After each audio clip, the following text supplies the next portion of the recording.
We're going to be palpating Flexor Pollicis Brevis. Flexor Pollicis Brevis is one of our thenar muscles here. With abductor being more lateral on the outside, flexor is partially covered and more into the palm of the hand. So abductor is sitting on top of flexor a little bit. Abductor was originating on both scaphoid and trapezium, where flexor is just off the trapezium. So I'm going to first start by palpating the scaphoid tubercle, but then I'm going to roll into the palm and towards the thumb, and right in here is the tubercle of trapezium.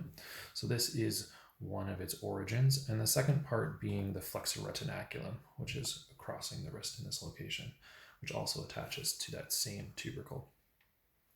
So I'm just going to show my body the two different motions so we can differentiate which one is which. So this thumb up motion is abduction versus bringing the thumb in towards the palm of the hand like so. It's going to be flexion. So just to make sure that we don't feel abductor, I'm going to be resisting on the insertion.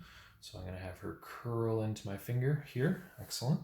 And right in this area, it's going to be a little harder to pick up, but running this direction towards our thumb is Flexor Pollicis Brevis, and it is also going to be inserting in a similar location to abductor right here on the base of the proximal phalanx of this first digit, the thumb. So again, our pathway running from trapezium to the proximal phalanx.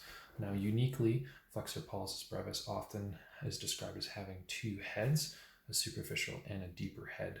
And because of that, it has two nerve innervations, one of which is the median nerve and one of which is the ulnar nerve.